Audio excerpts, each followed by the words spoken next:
اب ایک اور نقطہ آپ کو بتاتا چلوں جو بہت زیادہ خطرے کی علامت ہے کہ عالمی ادارہ صحت جو ہے WHO کے مطابق کئی ممالک میں استعمال ہونے والی اینٹی بائیوٹکس کا 80% جو حصہ ہے وہ انسانوں پر استعمال نہیں کیا جاتا بلکہ جانوروں اور مویشیوں پر استعمال کیا جاتا ہے۔ اب سنیے کہ اس میں اصل مسئلہ کیا ہے۔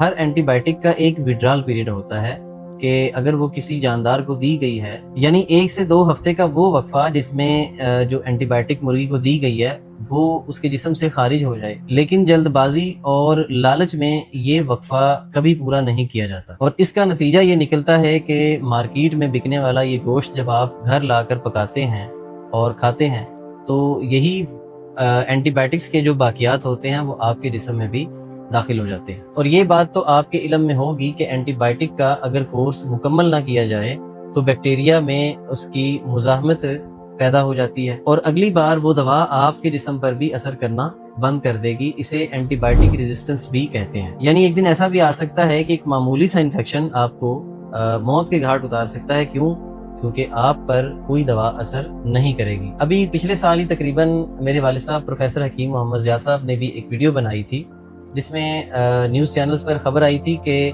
اسلام آباد میں غالباً، وہ ویڈیو بھی ہمارے چینل پر موجود ہے، کہ انسانوں پر جانوروں کی اینٹی بائیوٹکس جو ہے وہ لگائی جا رہی ہیں کیونکہ ان کے اثرات اب کم ہوتے جا رہے ہیں۔ اب آتے ہیں ان جراثیموں کی طرف جو اس برائلر مرغی کے گوشت میں بھرے ہوتے ہیں۔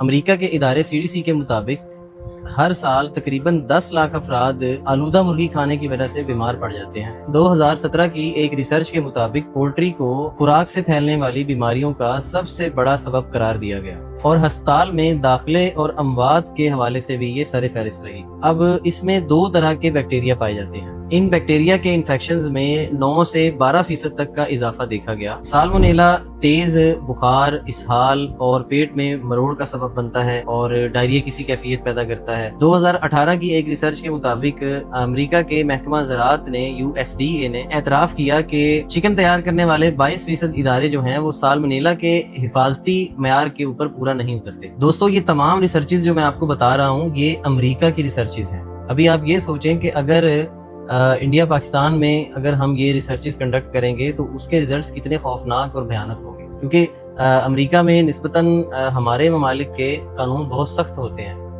تو یہاں پر جو ریزلٹس آئیں گے وہ کتنے حیران کن ہو سکتے ہیں۔